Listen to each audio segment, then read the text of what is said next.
Good morning students. पिछले videos में हम लोगों ने लीनियर इक्वेशन की जो पेयर्स होती है उनका सॉल्यूशन ग्राफिकल मेथड से पढ़ चुके हैं। ग्राफिकल मेथड तो लोगों ने उसकी प्रैक्टिस कर चुके होंगे, इसे आशा करता हूँ। अब हम लोग यहाँ पर देखेंगे अलजेब्रिक मेथड्स।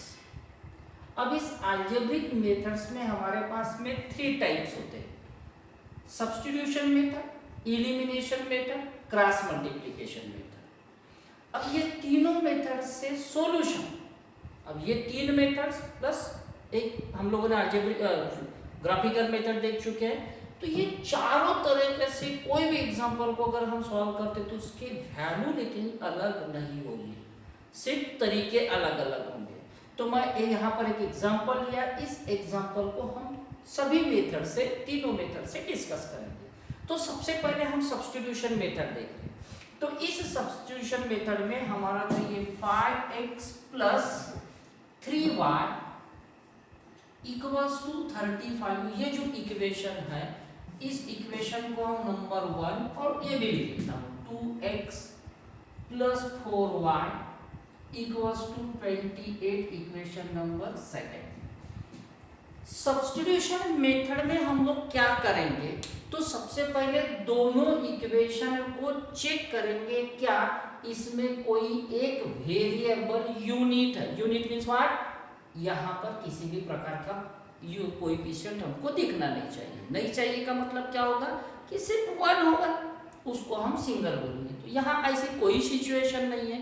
तो मैं यहाँ पर देखो, मैं इक्वेशन 1 से लेता हूँ फ्रॉम वो इक्वेशन फर्स्ट। मैं क्या कर रहा हूँ, देखो 5x is equals to 35 minus 3y उधर भेज दिया मैंने। देयरफॉर x की वैल्यू क्या मिलेगी मुझे, 35 माइनस 3y डिवाइडेड बाय 5। इसको मैं इक्वेशन नंबर 3 नाम दे दिया, इक्वेशन नंबर 3। कौन से इक्वेशन को किया, फर्स्ट को। तो इसलिए अब हम फर्स्ट का यूज नहीं करेंगे। अब हम लोग क्या करेंगे, put this value in. First का यूज हो चुका है यहाँ पर, अब किसका यूज बाकी रह गया, सेकंड का। तो this value in equation second में पुट अप करेंगे। क्या मिलेगा हमको, 2x की वैल्यू यहाँ पुट अप करना है, क्या होगा 35 minus 3y divided by 5, this is the value of x, plus 4y is equals to 28। अब देखो हम लोगों ने क्या किए, x की वैल्यू सब्स्टिट्यूट किए, that's why its name is substitution method। x की वैल्यू हम लोगों ने सब्स्टिट्यूट किए, इसलिए इसका नाम है सब्स्टिट्यूशन मेथड। अब इसको हम सिंप्लीफाई करेंगे, क्या मिलेगा हम लोगों को, देखो 70 माइनस 6y 2 से multiply divided by 5 plus 4y equals to 28। अब 5 से मल्टीप्लाई कर लेते, क्या मिलेगा 70 minus 6y plus 20y is equals to 28। 28 into 5 यहाँ पर भी लगेगा, यहाँ पर भी लगा, यहाँ पर भी लगा। मैंने कैलकुलेशन बाद में करेंगे हम। अब ये दोनों का सिंप्लीफिकेशन क्या होगा, 14y minus 6 plus 20 is equals to, इसकी वैल्यू कितनी होगी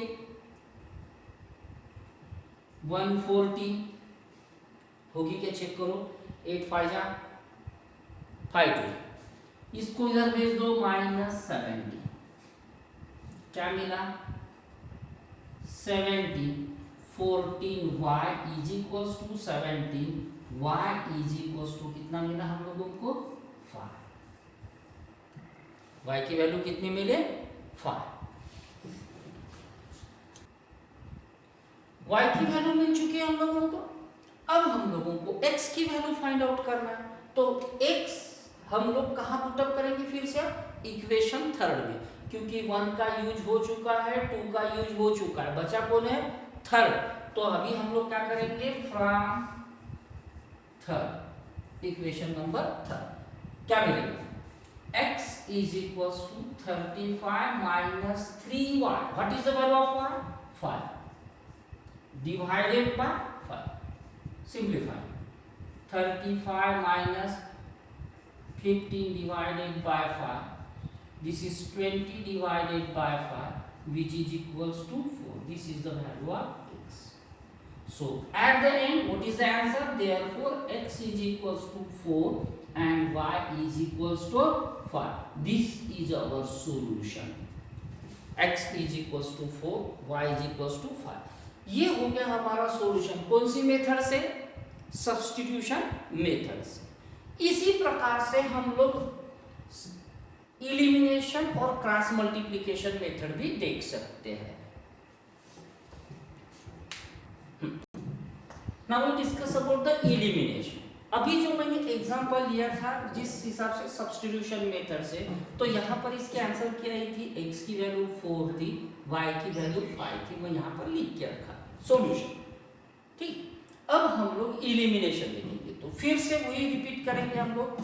5x plus 3y equals to 35, equation number first, और 2x plus 4y equals to 28, equation number second. इस प्रकार से हम लोग लिखेंगे। अब हम लोग क्या करेंगे? तो सबसे पहले किसी एक वेरिएबल का कोएफिशिएंट इक्वल करेंगे। अब वो वेरिएबल कोई भी चूज कर सकते हो, आइदर x आइदर y। तो यहां पर मैं y लेता हूं, y का कोएफिशिएंट इक्वल करेंगे। अब इक्वल कैसे होगा? यहाँ तो 3 है, यहाँ 4 है, तो 4 से इसको मल्टीप्लाई कर देते हैं, यहाँ से 3 से इसको मल्टीप्लाई कर देते, तो हो जाएगा इक्वल। तो इक्वेशन 1 को मल्टीप्लाई कर दिया मैंने 4 से, तो हमारा इक्वेशन क्या बना? देखो, 4 5 20x plus 4 3 12y is equals to 4 into 35, कितना होगा? 140, इक्वेशन नंबर थर्ड। चेक कर लेना कैलकुलेशन एक बार। अब इक्वेशन सेकंड को हम लोग मल्टीप्लाई करेंगे। किससे मल्टीप्लाई करना है हमको? मैंने क्या बोला? y के कोएफिशिएंट इक्वेट करना है, तो इससे इसको मल्टीप्लाई करेंगे, इससे इसको। तो यहाँ पर कितना है? 3 से मल्टीप्लाई कर देंगे, तो क्या मिलेगा? 3 2 6x plus 4 3 12y is equals to 28 into 3, कितना होगा? देखो, 4 8 3 24, 2 3 2 6 एंड 2। अब ये दोनों इक्वेशन को हम लोग इक्वेशन थर्ड और इक्वेशन 4 में एक कैलकुलेशन करेंगे। अब वो कैलकुलेशन क्या करेंगे? या तो प्लस करेंगे या तो माइनस करेंगे, मींस सब्सट्रैक्ट करेंगे या तो फिर एडिंग करेंगे। तो ऐसा क्यों और कब करेंगे? तो सबसे पहला तो देख लो कि यहाँ पर हम लोगों ने y के कोएफिशिएंट है उनको इक्वल तो कर दिया। क्या दोनों में साइन एक जैसा है या अलग अलग है? एक जैसा है। तो अब एक जैसा साइन है तो सब गायब कब होगा? जब सब्सट्रैक्ट करेंगे, और अलग अलग होते तो ऐड करने से। तो यहाँ हम लोग दोनों इक्वेशन को सब्सट्रैक्ट करेंगे। सब्सट्रैक्ट करेंगे तो ये निगेटिव हो जाएगा, ये भी निगेटिव हो जाएगा और ये भी निगेटिव हो जाएगा, राइट? तो क्या मिला हमको यहाँ पर? देखो, 14x, ये दोनों तो गायब हो गए। यहाँ पर क्या मिलेगा? देखो अभी 6, सब्सट्रैक्शन 6, कैरी 1, अब क्या मिला? 5। तो x की वैल्यू कितनी मिली? Therefore x is equals to 56 divided by 14।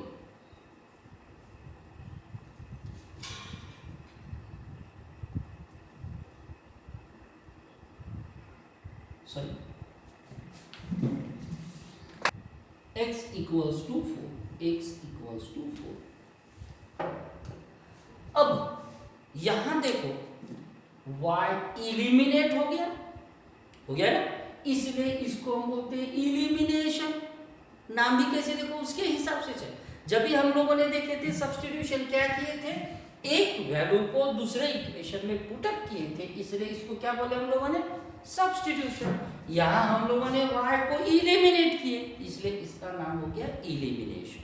That's, बाकी ऐसा कुछ नहीं कि जिसमें हम लोग वैल्यू को नहीं, वैल्यू चेंज होगी, ऐसा कुछ नहीं। अब देखो x की वैल्यू मिल गई 4, अब चेक करते y की वैल्यू। अब इस वैल्यू को किसी भी इक्वेशन फर्स्ट या इक्वेशन सेकंड में पुटअप कर देते हैं। तो मैं इसको इक्वेशन फर्स्ट में पुटअप कर देता हूँ। फ्रॉम इक्वेशन फर्स्ट क्या मिलेगा, 5 4 5 into 4 लिख लेते हैं यहाँ पर, plus 3y is equals to 35, 3y is equals to 35 minus 20, 3y is equals to 15, y is equals to 5। देखो वैल्यू चेंज हुई क्या, नहीं। तो इस प्रकार से हम लोग अब एलिमिनेशन मेथड से भी प्रॉब्लम को सॉल्व किए, हमारे आंसर सेम आएगी। नाम एलिमिनेशन क्यों है बताया अभी, रिपीट देखो। सब्स्टिट्यूशन मेथड में हम लोगों ने क्या किए थे, x की वैल्यू पुटअप किए थे या y की वैल्यू भी पुटअप कर सकते, सब्स्टिट्यूट कर सकते, इसलिए उसको हम सब्स्टिट्यूशन मेथड बोलते हैं। जबकि इलिमिनेशन में हम किसी एक वेरिएबल को इलिमिनेट करते हैं, इसलिए इसका नाम हो गया elimination reaction, sorry elimination method. Next we discuss about the cross multiplication method. Cross multiplication method के लिए हमको एक बहुत ही जरूरी ऐसी एक टेक्निक यूज करना है। वो टेक्निक क्या है, देखो सबसे पहले तो ये जो इक्वेशन है वो इस फॉर्म में होना, 5x प्लस 3y। अभी जो 35 इसको इस साइड में लेके जाना, माइनस 35 इज इक्वल्स टू 0। इसका मतलब हमारा ax plus by plus c is equals to 0 जो स्टैंडर्ड फॉर्म है, इस स्टैंडर्ड फॉर्म में लेके जाना है, तो ही हमारे प्रॉब्लम सॉल्व होंगे, अदरवाइज प्रॉब्लम सॉल्व नहीं होगी। ये हो गया हमारा इक्वेशन फर्स्ट।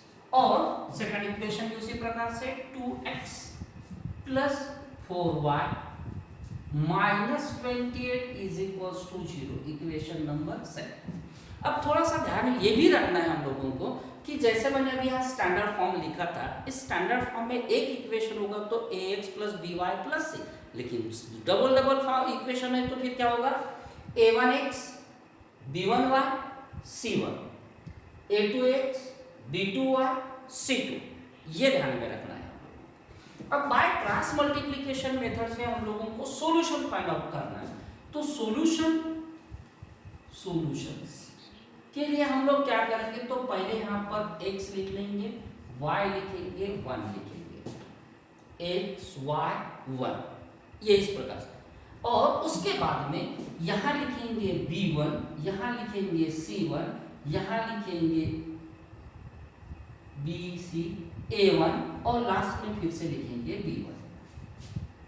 यहाँ लिखेंगे हम लोग b2, यहाँ लिखेंगे c2, यहाँ लिखेंगे a2 और यहाँ लिखेंगे फिर से b2। ध्यान में रहेगा इसमें हम लोगों ने a से स्टार्ट नहीं किया, b c देन a और लास्ट में इसको रिपीट कर देंगे यहाँ पर। अब यहाँ हम लोग इसको इस प्रकार से क्रॉस करेंगे, ध्यान रखना है।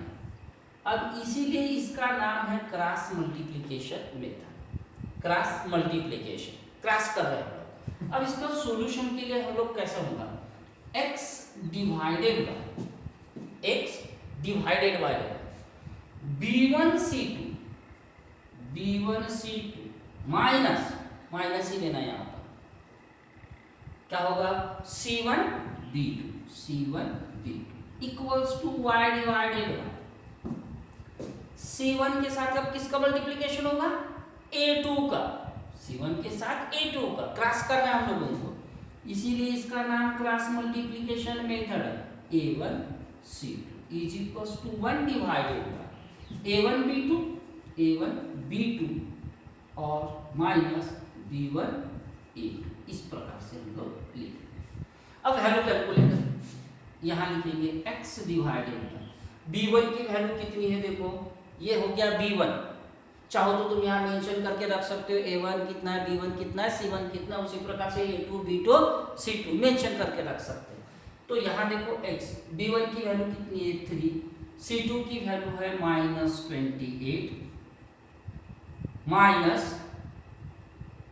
C1 की वैल्यू है हमारे पास में -35, B2 की वैल्यू है हमारे पास में 4 is equals to y divided by C1। कितना है C1? कौन सा है C1? ये कि ये फर्स्ट वाला, -35 इंटू ये 2, A2 की वैल्यू कितनी है 2 माइनस A1 कितना है A1 हमारे पास में 5 into C2 -28 is equals to 1 divided by A1 कितना है A1 हमारे पास 5 into B2 4 minus 3 and then 2। इस प्रकार से कैलकुलेशन x डिवाइडेड कितना होगा 8 3 जा 24, 2 3 2 जा 6 एंड -84 माइनस माइनस प्लस इसका मल्टीप्लिकेशन कितना होगा 140 is equals to y divided by -70, ये हो जाएगा minus minus plus 140 again is equals to 1 divided by 20 plus 6 x divided by 56 y divided by 70 is equals to 1 divided by 4। अब हम लोग क्या करेंगे, तो x की वैल्यू फाइंड आउट करने के लिए देखो यहां पर बराबर x divided by 56 is equals to, इसको छोड़ देना है 1/14 एंड y के लिए y divided by 70 is equals to 1/14। ध्यान रखना है 56 को इधर में जो x is equals to 56 divided by 14, y is equals to 70 divided by 14। क्या आगे मुझे बताने की जरूरत है?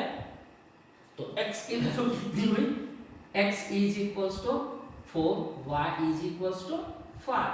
तो क्या ये वैल्यू यहाँ पर थी 4 एंड 5?